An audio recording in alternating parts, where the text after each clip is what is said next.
Okay, everyone, welcome back to Down the Line, which has been a crazy first month of baseball.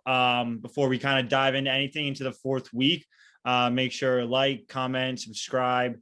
Um, Nick, anything else? I mean, any other YouTube things, YouTube general things? I have a baseball thing. It's get your best suit pressed, maybe some shirts dry cleaned. I don't know if you guys saw Twitter yesterday.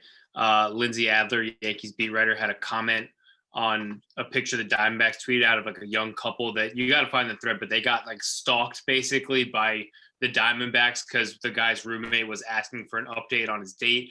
And Lindsay Adler made a comment about how he was wearing basketball shorts and got absolutely roasted by the internet. So we're not wearing casual shorts and jerseys to games anymore, boys. We're wearing suits, ties, a little pocket square. I mean, obviously we don't remember, but like that's what they used to wear to games back in like the 1910s. Like they used to do like the whole like tie, suit jacket, little top hat thing, maybe a little cane, like a little Monopoly Man situation. They used to like actually wear that to like games because it was like actually like a formal thing to do. I mean, I'm honestly I'm not like opposed to that. It's like coaches wearing suits again on the sidelines with like some consistency. I don't hate it, but I will not be doing it. I'll never do. I'm so glad I was born in an era where it's completely acceptable to just wear sneakers and like sweatpants or basketball shorts around. And I could not do like the fucking hats and like the ties and shit. No, no, thank you. I mean, that would be unreal in the summer. Imagine like sitting in like the Yankees bleachers when I'm already sweating my ass off there, and then I'm in a suit too. I would sweat through every layer twice. Dude, the ALDS when DD hit the grand slam in 2019 and everyone just threw their beers directly in the air in the bleachers, it felt like I took a shower. Imagine being in a suit for that. I really can't. Oh, you'd have to wear like a good suit, but not a good suit. You know what I mean? Like you have to wear the good bad suit or the bad good suit. The bad good suit, yeah. Whatever tickles your fancy. Whatever, take it. We'll get into some actual baseball. Sunday night baseball. I mean, it has been an incredible month of Sunday night baseball. Last night or Sunday night, no exception. Mets Phillies. I was actually in attendance. For what it was, a pretty good atmosphere. It was a pretty empty stadium. But I think they're at 30% capacity. It was pretty nice. The lines were super quick for everything. It was just that was my first experience being back at a baseball game, and it was just awesome. It was just great to see. We got there enough to catch the end of Mets batting practice. I had a ball go over my head, missed it by like 8 feet. 8, 9 feet, give or take. I put the arm, but I like missed it. It wasn't even close. I almost caught off the rebound. Someone blocked it with the chest. I lost my sunglasses actually in the movement, but worth it when you're trying to get a ball. Um, so it was just awesome to be back in the stadium. I was just really happy just to watch baseball live again. Past that, most of the game was relatively standard. I think it was like 1-1 going into the fifth. I bet the over. Obviously, a hit later on, but we were definitely getting a little nervous about it in the fifth. Zach Eflin was looking really good, and actually David Peterson from the Mets looked solid too through five. He gave him a pretty solid start. But I mean, everyone remembers what happens in the ninth inning. Can we just have a Sunday night baseball game that's just like fun, but doesn't have to end with MLB just like shitting on it? I mean, it's ridiculous, Nate. I mean, this happened literally every single week. Yeah, no, you're right. First off, with limited capacity stadiums, it is kind of cool being able to like go to the bathroom or get a hot dog or whatever, not having to miss a pitch. But I will be excited when we get back to full capacity.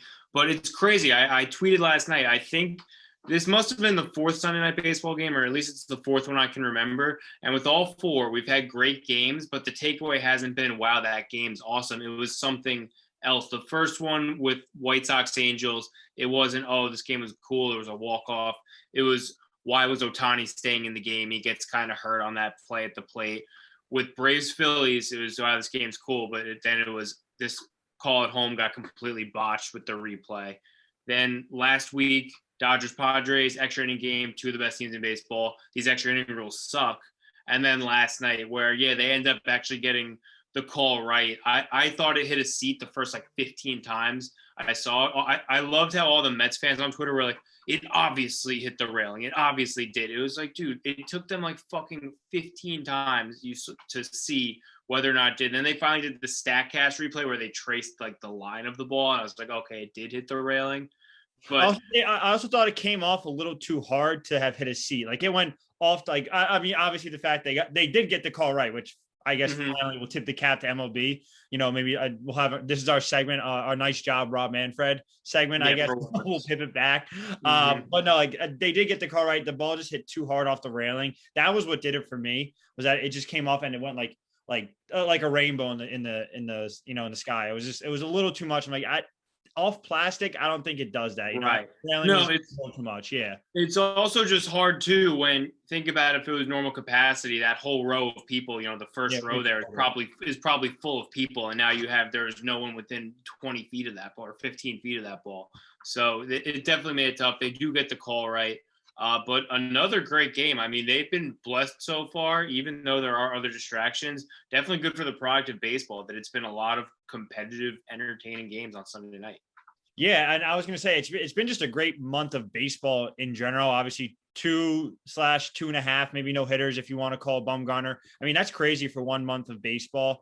I feel like it's just generally been really competitive. Padres, Dodgers have kind of taken over. Even like the Yankees, they've been bad, but at least it's been like there's been a huge focus on them, huge focus on the Mets. I mean, we're going to get into like all the other teams that are kind of coming out of nowhere and being successful. So it's been an awesome first month of baseball after we've been kind of starved for it for a long time. But I mean, this game, and Nick, you brought up the fans not being in the front row. There were some earlier on in the game, but I mean, everyone left that game in the 8th inning. I myself too left it in the 8th inning because the Phillies looked dead. Everyone was just like, all right, they just put up 6 runs. And I think it wound up being the 7th inning. The Mets did. And it was just like, all right, like this game's clearly over. We watched the end of the Phillies. Oh, no, so I'm sorry. It was the top of the 8th that the Phillies wound up putting all the runs on. And we watched the bottom of the 8th and we were like, all right, let's go home. Me and my friend had a 2-hour ride home. We're like, all right, let's just call it a night. We got a good game in for the most part. We saw McCutchen home run. He hit the shit out of that ball. And you're like, we got what we got. Let's call it a day. Phillies are obviously losing this game. And then the Mets will Mets. I mean, Luis Rojas, I don't know. This is my opinion. I don't know why Edwin Diaz is in that game. 1, 4-run game. 2, he just pitched the night before. 3, you have a big series with the Cardinals coming up where you got 4 games in a row. Like it just doesn't really make sense for me, especially for a guy that like, if there's anybody on that team that's going to light a fire under an opposing team in the bottom of the 9th inning, it's Edwin Diaz. Like I'd rather Familia walk the bases loaded and just miraculously find a sinker that turns into a double play. You know what I mean? If anyone's going to like blow a big lead, I mean, it's been Edwin Diaz's ball. It balls in his court over the past 2 or 3 years of just blowing leads. So I was a little curious as to why he was even in that game. And then obviously Hoskins hits a ball that almost gets out. And, it very easily could have been a tie game and Bryce Harper up with with a chance to win it. Yeah, Luis Rojas, I can't get a read on how good of a manager he is or isn't. I know he was on the Fan last week, and they were asking him about the Mets' struggles with runners in scoring position, and he gave an answer essentially saying the guys are anxious when they're up at the plate with guys on base. As much as we get on Aaron Boone, that's your job, guy. Yeah, as much as we get annoyed with Aaron Boone for scripted PR answers, like that's a situation where you got to give one. Like, oh, it's a long season, it'll even out, blah blah blah. Don't say your guys are anxious. Like nobody wants to hear that. So that was weird. And then you're right. Why are you bringing Diaz into that game when, although Edwin Diaz was a lot better last year and has been relatively good to start this year compared to 2019 where he was a disaster, in the back of your mind, it's still Edwin Diaz has the capability to blow a game at any time. And that was clearly what was happening there. They pull him with a phantom injury. There's a 0% chance he actually hurt his back in the middle of that inning. Like there's no chance. This is where I'm actually more furious with Luis Rojas is I heard on the Fan today that they were saying he knew that Diaz had a sore back going into the game. So apparently, I mean, he said that the next day, Monday morning quarterback, who knows what it actually was. But like, I mean, if that's true, how are you putting him in the game when he just pitched a 4-run game? You have plenty of other relievers, that could probably save 4 runs. You know what I mean? And the Phillies were, again, like the Phillies were dead. You didn't have to bring in the guy that is notorious for blowing games for your team to, kind of shut him down. I mean, Familia struck out. Familia actually looked really good last night in that one at bat against Harper. Like that sinker is just unreal. Yeah, no, Familia, to be fair, looked good. I also don't think Harper was fully healthy there. I think something might be up with him. Yeah. But I mean, Edwin Diaz is just at the point where it's like, how much can you ever trust that guy? Like, I think it's almost like there's been too many of these instances where you could be like, if they're playing the Braves in a divisional game in September and they have a 1-game lead in the division, you're really going to Edwin Diaz in a 1-run game and feeling okay about it. I mean, that's the thing. Like, you've kind of boxed yourself into a corner with him as like, because he's pitching, like we've said, he pitched very well last year. For what it's worth, he pitched very well last year. He's pitching well this year. I think he went 9 straight innings or appearances, I think it was, or 8, without letting up a run. I mean, that's good. I mean, that's what you want. I mean, that's right around what Chapman is doing. Chapman is obviously doing on a more dominant level, but like, I mean, it's not like Diaz has been bad. It's just like your trust level for him has got to be negative. Like, I don't even care. Like, it's like, okay, he looks good, but it's like, we have to, it's Maggie on the Fan talks about it all the time. It's the Diaz rules. The situation has to be perfect for him to be successful. And if that's what has to happen for your closer, the guy who's supposed to, kind of be your rock in the bullpen, he's not your closer. Do you know what I mean? Like, that's like with Ottavino. We wanted Ottavino to be everything that he could be talent wise. But if you have to give him a layup of a situation, guess what? He's not good. There's a lot of pitchers that could, start a clean inning and finish a clean inning. You know what I mean? Like, it's not that hard to do. And just because you want it to be the 9th inning and you want him to be your closer, like, you have to start thinking of the fact that it doesn't matter how many good innings in a row he has. He is probably not a closer because he just can't get it done and you have no trust for him. That's the key part of a closer, is trust that he's going to close the actual game. No, I completely agree. I mean, the good news for the Mets, though, at least on Saturday, Sunday, and they put up some runs tonight on the Cardinals as we're filming this, the lineup is getting back. Pete Alonso is really locked in. Conforto's had some big hits. I was saying this about the Yankees, and they've come around, and I was honestly saying the same thing about the Mets. The back of these guys' baseball card is too good for them to slump this bad. But that brings me to my next point, and what the fuck is going on with Francisco Lindor? Because he is down bad right now. Like, I don't think I've seen a guy as good as him, and I say as good as him where at the peak of his talents, he's a top 10 position player in baseball. I've never seen someone play this poorly. It's so weird because Conforto started to come around. He had 3 hits last night. He hit the ball hard. I think 4 times. I think one of them wound up being an out, but he hit the ball like solid 4 times. You were worried about him. McNeil hit the ball hard 2 times last night. Like, the solid contact. These guys, whether they turn to hits or not, like, it is what it is. That's baseball. But like, they're hitting the ball hard, and that's kind of where you start to see, like, a slump. You start to come out of it to start hitting the ball hard. Lindor had, I think, a pop up and a soft ground out, and then I think he struck out. Like, he looks like really bad, and it doesn't look like he's starting to come out of it in any way. And like, yeah, you're gonna say it's April, but like, at some point, like, this is the guy. Like, we can say it about Judge, but like, at the end of the day, we're not paying him, what is it, $34 million? You know what I mean? Yeah. Like, you're not paying him that much money. So like, yeah, it sucks. He's supposed to be your guy when Judge isn't hitting well, but like, at the end of the day, like shit, like, it's not like he's like your entire cap space. Like, Lindor is your cap space this year, next year, the year after that, for the next 10 years. Like, you're not nervous about him. You suspect he'll come around, but he didn't have a great 2019, didn't have a great 2020. And it's kind of like, all right, is a trend starting to develop here? Is this guy not the offensive talent that we think he is? He does look good on defense, though. I'll give him that.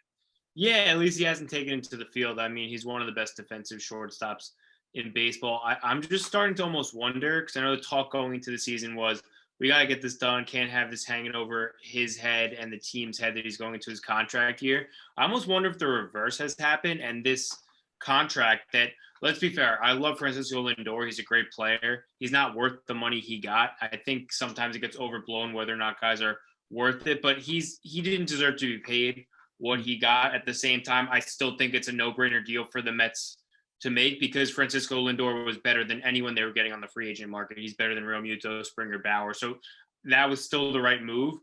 But still, I kind of almost wonder whether this contract that he already has and got before he even put on a Met jersey is just hanging over his head more so than if he were just trying to motivate himself, seeing what he could get in free agency. Yeah, I mean, you almost feel like, is it a complacency contract? Like, did he just be like, all right, I got my money and like I'm kind of good? You know what I mean? And that not that I don't think he's pressing now in that way, or he's kind of like relaxed now, but that could have been how he started the season. And now it's hard. Now he's trying to break the slump and he's doing too much. You know what I mean? Like, he could have gotten his contract, breathed a little bit, and now it's like, oh, I probably should have came out of the gate a little harder, and now it's too hard for me to catch up. So I don't know. I mean, it is a problem the Mets have to start looking at, because if their lineup is going to figure it out, and like you said, the other guys are kind of starting to come around, but he's going to be their engine, long term, and you kind of hope he figures it out soon. But going over to the guys who, I mean, I don't want to say it too soon, but it does look like they're starting to figure it out. We are back at 500. The pitching looks good. The New York Yankees. I mean, this was a great series. I mean, most notably the Corey Kluber performance. But Nick, what'd you think of their sweep of the Tigers? Yeah, I mean, listen, if the Yankees hadn't played as poorly as they did the first month of the year, I would say, all right, sweep of the Tigers, whatever. But considering they couldn't even get it done against bad teams, they just came off a split with the Orioles where they looked pretty good in 2 of the games, horrible in 2 of the games. I was very encouraged by this. And the main reason I was encouraged was because they won in different ways every single game. Friday was the first laugher of the season that I've been begging them. They kind of had it in the Baltimore game on, I think it was Wednesday. They won 7-0, but this was the first game where they scored early and often. They took an 8-0 lead. Judge hits the grand slam, his second homer of the night, and you just know the game's over from there. It's a joke. Cole only needs to go 6. They go to 3 of their lower leverage relievers. The Yankees need more of those stinker laugher games just to take pressure off of the starting pitcher, off of the bullpen, because that's how their lineup is built, to put up runs like that on bad pitching, and that's what they need to do more of going forward. Saturday, they hit with runners in scoring position. Glaber, 3 RBIs. He's finally coming around. Judge with a couple more key hits, 3 RBIs. They win 6-4. Hitting with runners in scoring position, another thing they haven't done well, they do that and win the game. And then Sunday, they get a dominant performance out of Corey Kluber. If you would have told me a week ago at this time he would throw 8 shutout innings and strike out 10 guys, yeah, I get it's the Tigers. They've been terrible. I really don't care. It's still a major league team that you're doing this against. And considering he was having trouble getting out of the 4th inning, his first couple of starts of the year, good to see him really rounding into form with the 2 starts he had this week. He was the American League, I don't know if it was player of the week or pitcher of the week, but one of those. Pitcher, yeah. He had an awesome week, 6 2/3 in Baltimore, 8 innings at home. He was great. The Yankees win 2-0 that game. And then just a quick shout out to Aroldis Chapman, because I've always kind of been vocally almost against Aroldis Chapman. I've been spoiled by Mariano Rivera, where it was a guy who you knew was just coming into the game, dominating, bing, bang, boom, really no theatrics. Chapman's a guy who you literally doesn't know where the ball is going half the time, puts a guy on base. It's always an adventure with him. Has not been the case with him this year. 10 appearances, 10 innings, 24 strikeouts, only got 3 walks, 2 hits, no earned runs. I think he's thrown like a total of 146 pitches, I'm pretty sure, in 10 outings, which is just absolutely ridiculous. So we haven't seen him pitch this well, and yeah, I get it's only 10 games, but if he can maintain this level of dominance, that's going to be huge for the Yankees going forward. Just to know that if you take a 1 or 2 run lead into the 9th, the game is over. Because honestly, as good as Chapman's been with the Yankees, you haven't necessarily known that. So that would be huge for this team. Yeah, and Nick, you talk about Chapman's dominance, and I think there's a really important reason why it has potential to continue, and that's that he now has 3 pitches. Mm-hmm. For the longest time, it was Aroldis Chapman fastball. Period. Aroldis Chapman fastball, period. It was like, I'm going to throw this ball by you. You're probably not going to hit it. But if you do, kind of kudos to you. And then his slider kind of started to develop, and it turned into a really good slider. And that's kind of where you saw him, over these past few years of his contract. He's been very successful when you look at the overall aspect. Obviously, you have the famous home runs, in the playoffs. But like when you look at his actual ERA, his advanced stats, like he's been relatively successful. He's been one of the better relievers in baseball. And then this year he's been dominant, but when you think about him potentially continuing to be dominant for the entire season and, into the playoffs, he has a 3rd pitch. If his fastball is gone, like let's say he's not throwing it 101, or he can't find the zone with it, or even if he can't find the zone with his slider, he has a 3rd pitch to fall back onto, and it is dominant. It is really, really good. So like the chances of all three pitches not working in one night is very small, but obviously it can happen. But like those are those blow up performances, they happen in baseball. It's okay. But like the fact that he now has, when one of those pitches isn't working, and if he can't find the zone with his fastball, he has something else to fall back onto that can still get guys out, even if it doesn't look like the Aroldis Chapman. He can force ground balls with that. He can get pop-ups if it's high in the zone. He can obviously get swing and misses. We know that. So I don't see his dominance decreasing unless obviously something happens. But like the fact that he has a third pitch to just really just confuse every hitter with, and then 100 to 102 mile an hour fastball that he's throwing all the time. I mean, it literally is unhittable right now, and he is unhittable.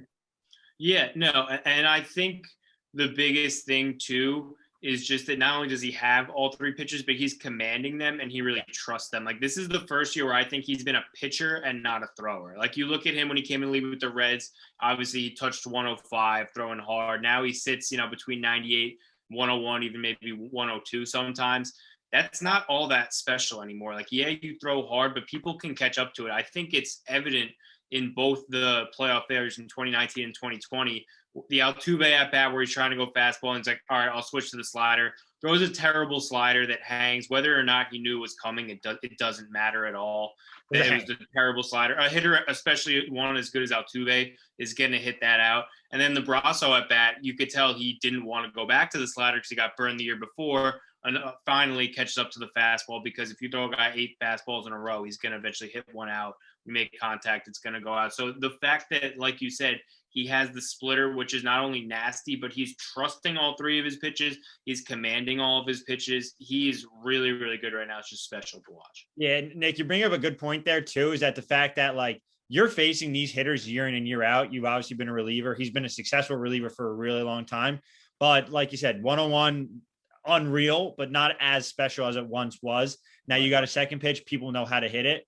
Like it's almost like facing a lineup like the third time around. That's kind of how you have to see Chapman in his, I don't know how many years he's been in the league, probably somewhere around 10 to 12 now at this point, around a decade.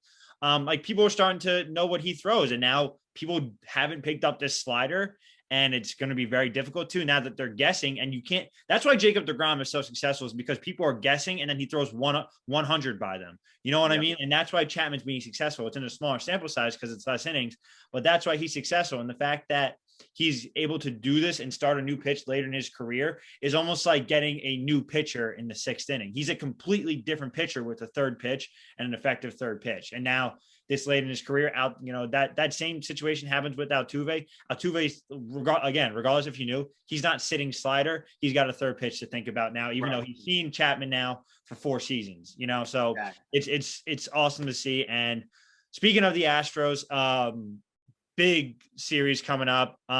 Nick, I know you're going to be in attendance. Are you absolutely pumped?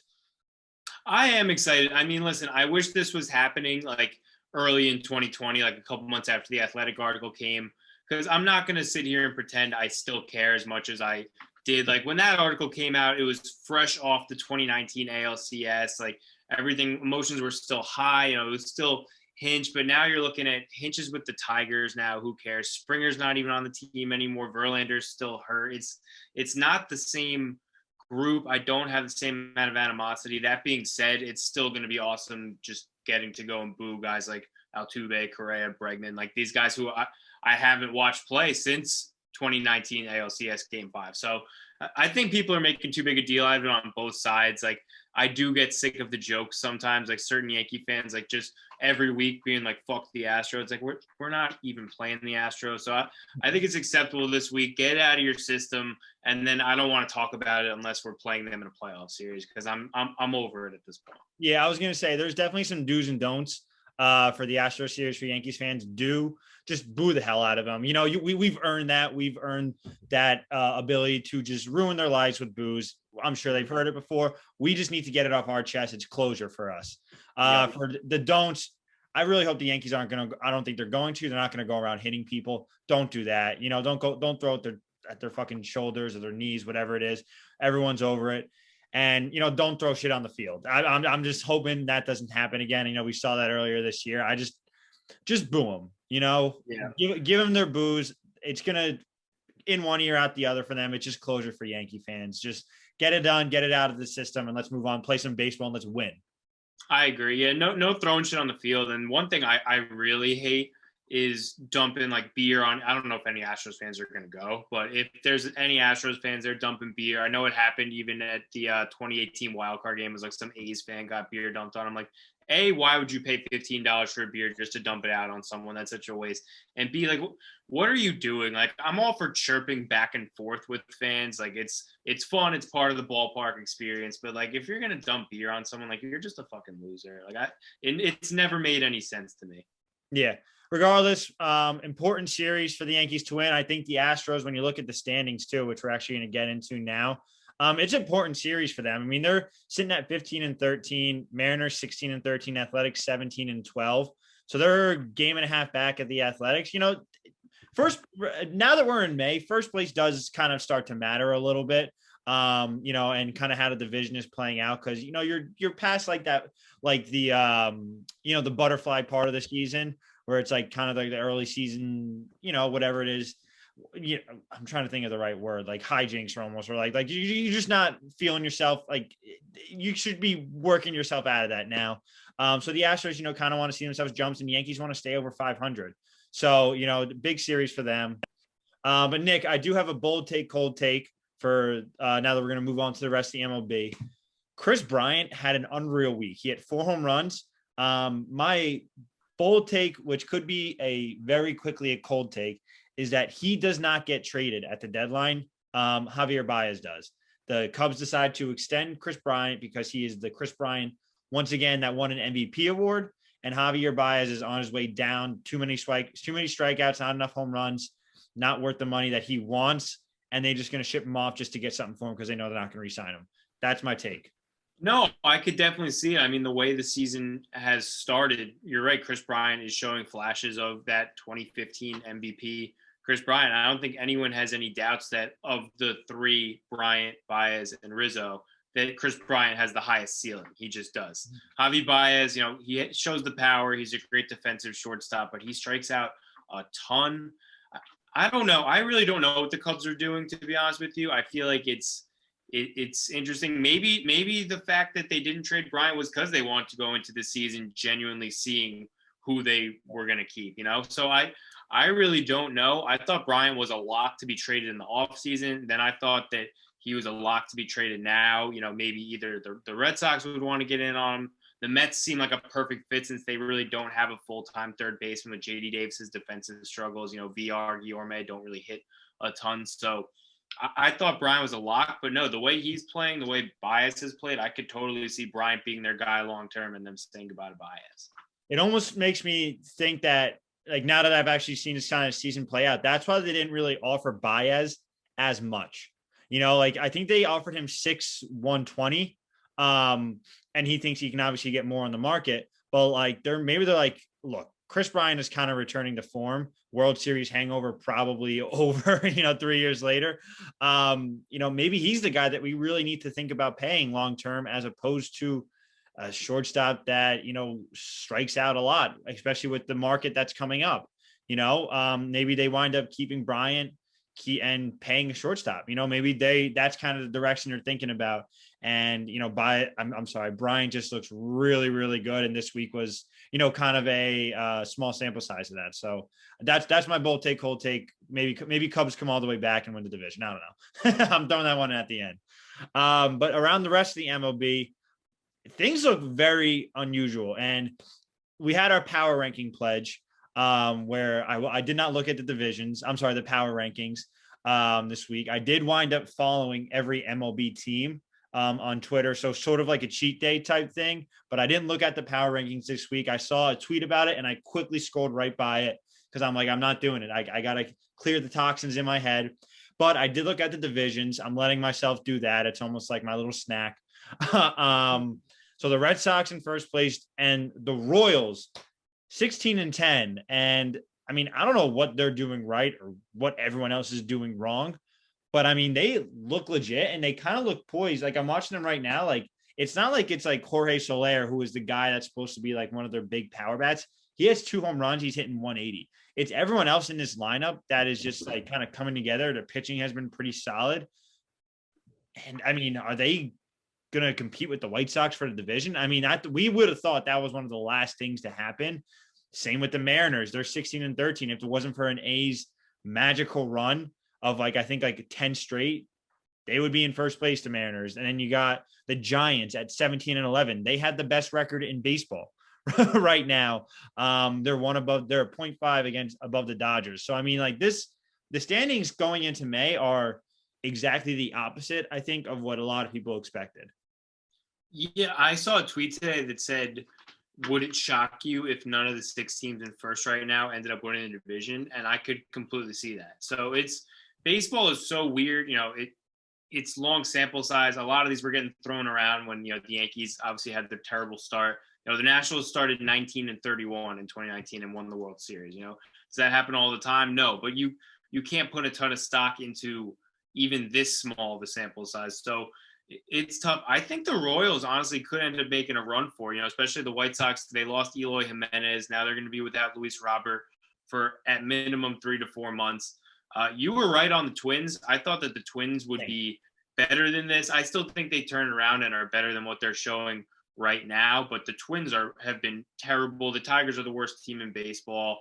The Indians have no lineup. I know they have Bieber and a couple other guys who can pitch, but they're not doing anything. So it really is probably going to come down to the Royals and the White Sox for this division. I don't think it's crazy to say the Royals can end up winning it.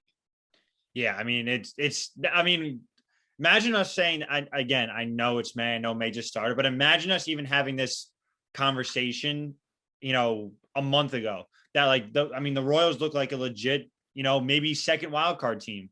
Maybe they sneak in if they're not winning the division. They've been playing good enough baseball. I mean, Salvador Perez looks like a potential MVP candidate.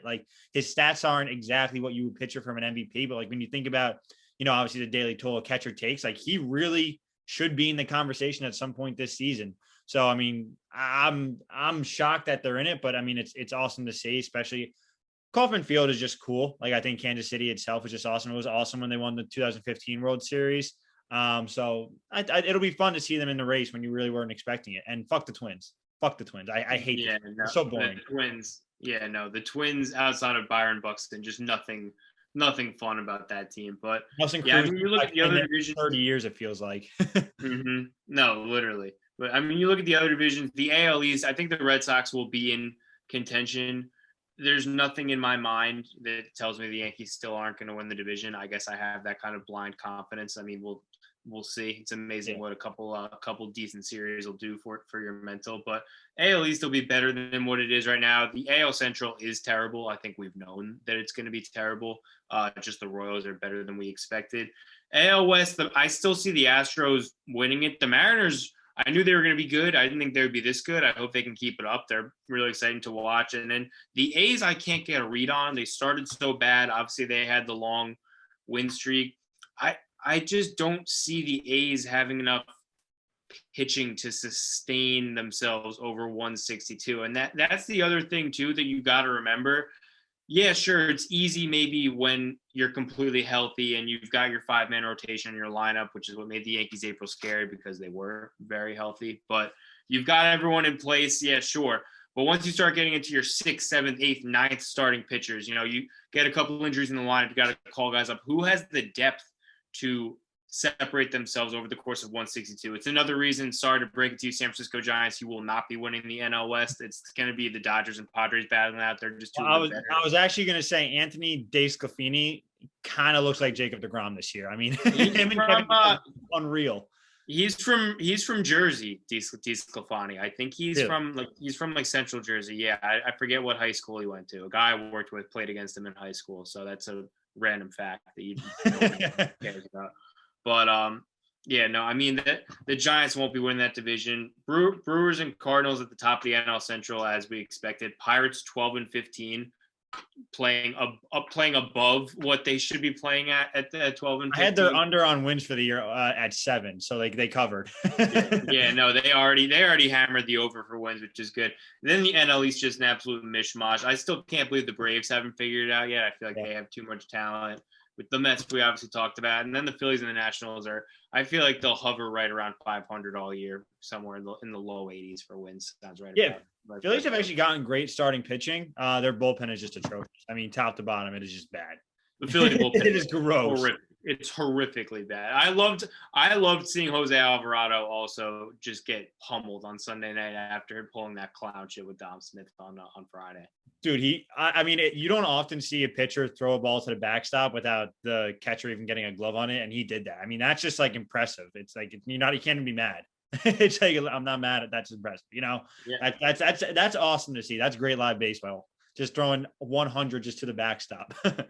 No, but these standings are crazy. Like you're talking about the Red Sox with the best record in baseball and the A's at 17-12. The Giants at 17-11. Like the Dodgers for how good their start was, they've had a 3-10 stretch. Like everyone was talking about them as the perfect team. And I still think top to bottom, they're easily the best constructed team in baseball, which another note on the Dodgers, Dustin May getting Tommy John, which is super sad. He's really talented. I think he's a guy that gets overlooked because he's in the same rotation as Clayton Kershaw, Walker Buehler, and Trevor Bauer. So hopefully speedy recovery to him. I hate seeing all these young guys get Tommy John. It sucks that we're not going to get to watch him pitch for a year. But, I mean, the Dodgers have David Price, who as much as I think he sucks, he'll be an okay number 5 starter coming out of the bullpen, a former Cy Young winner. So they'll be fine. But it's just been a crazy first month of baseball. Like I've been loving it. I can appreciate a little bit more now that I feel like this is the first record day where the Yankees aren't coming off like a brutal soul crushing loss. So I can appreciate, but the entire league is just a mishmash right now. I have no idea what direction it's going to head in, but I'm loving it. Yeah, absolutely. Great first month of baseball after not getting it for, what it felt like real baseball for a long time. We'll kind of wrap things up with our not safe for work. Mine is going to be the insane base running by Jonathan VR, and almost the horrible, I think horrible is the best word for it, the horrible malfunction of the infield of the Phillies, of just Hoskins and I'm Matone, I think is the second baseman's name for the Phillies, because he just kind of came up. He's actually very good. But Hoskins and Matone were literally having a catch at first base, just throwing the ball back and forth, and VR literally just runs home. I mean, and it was 4-3 at that point. That was to tie the baseball game. I mean, that was unreal. Just I don't know if that's Girardi. I don't know if that's just Hoskins just having a brain fart. But whatever that is, do not watch that at work if you're a Phillies fan, because that is just horrible baseball. I mean, you cannot fall asleep when there's a runner on third and it's a 1-run game. I mean, I feel like that doesn't even need to be said, but not safe for work. Don't watch it. If you're anywhere near Philadelphia, just don't go on Twitter. Yeah, I thought it was honestly kind of funny because with all the mental mistakes the Yankees have been making to start the season, a popular take on Yankees Twitter is Girardi had these guys in line. And then under Joe Girardi comes maybe the worst mental mistake we've seen in baseball this year, at least one of the worst that I've seen. I mean, that's literally like a Tiny Tim 8 thing, like get the ball back into the pitcher, like especially when there's runners on base. Like it's just back to the second baseman. Yeah, literally just back into the infield. Exactly. So, but honestly, as much as I want to hammer the Phillies, and rightfully so, heads up from VR to be aggressive there. We did see Dom Smith get thrown out at home earlier in that game. So instead of being, timid on the bases, he was aggressive, saw that the ball wasn't in, ties the game there. So that's a heads up play for him. So I do want to give him credit for making a play that I'm not sure a lot of guys would have been looking to make in that spot. Or have the guts to do that. Yeah, exactly. That's not an easy call to make. That's an instinct play. That's not the third base coach waving you on. That's like, I'm taking it. I'm going. You know what I mean? So, I mean, yeah, you're right. Kudos to him. No, so having the awareness to score is awesome. My not safe for work is actually from a different game on Sunday. So the Reds beat the Cubs 13-12 in extras. My not safe for work, Nick Castellanos' stat line. I'm wearing my Deep Drive to Left shirt in honor of him. I've always kind of just been a Castellanos guy just because I think he's fun to watch play. He gets hated on because he's a shitty fielder, but he absolutely rakes. So I don't care. He's not on my team. I couldn't care less about how good of a corner outfield he plays. So in the 13-12 win, 5 for 6, 2 homers, 4 RBIs, 4 runs scored, including the walk-off single and extras. So that's a video game stat line. It's just aesthetically pleasing, seeing 5 hits, 2 homers, 4 runs scored, walk-off hit. So have a day, Nick Castellanos. That is a not safe for work stat line. Not safe for work. And I think maybe this is a song for another time, but Castellanos has a very similar career path and swing actually to JD Martinez. So I could see him one day getting JD Martinez money somewhere else when he finally leaves Cincy. Maybe it'll be with the Yankees, even though he makes literally no sense in that lineup. Maybe one day he'll be with the Yankees and competing in the AL East. I like him a lot. Great. Yeah, Giancarlo Stanton makes that pretty much physically impossible. But yeah, hopefully there is universal DH next year. We get to see a bidding war for 30 teams for DHs, and then maybe somewhere in the National League, or I guess back in the American League, Castellanos gets a bag, a nice 5-year contract to DH and just rake full time. Hopefully that happens. It's all we can ask for, as baseball fans. Just let hitters hit, pitchers pitch. I feel like it's not that hard, right?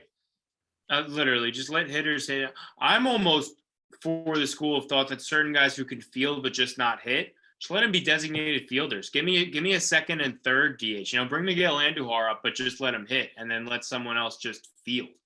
A little Omar Vizquel action, yeah. Literally, I was just thinking Omar Vizquel in my head. Yes, exactly. I don't need to see his 680 career OPS trying to hit, compiling his 2,800 hits over like 35 seasons. Just let him play shortstop. Don't hit. It's fine. Let Castellanos hit for Omar Vizquel.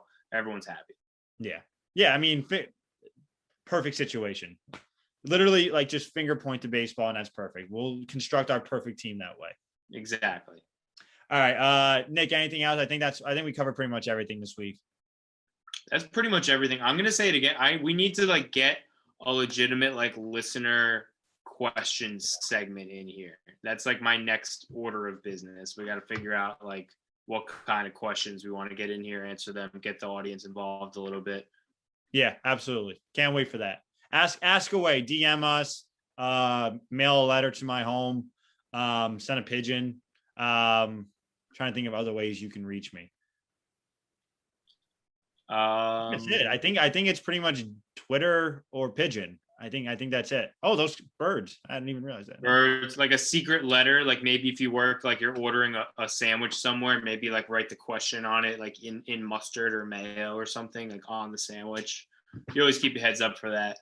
Yeah, or you could just comment on YouTube. That would work as well. So, that might be the simplest way. You're already here, smoking. Yeah, there is a new comment. It's a brand new feature on YouTube where you can comment on videos. Yeah. So yeah, test the waters. Let's see how it feels. It's not hard. Yeah. All right. We'll see you guys next week. Go Yankees. Later, skaters.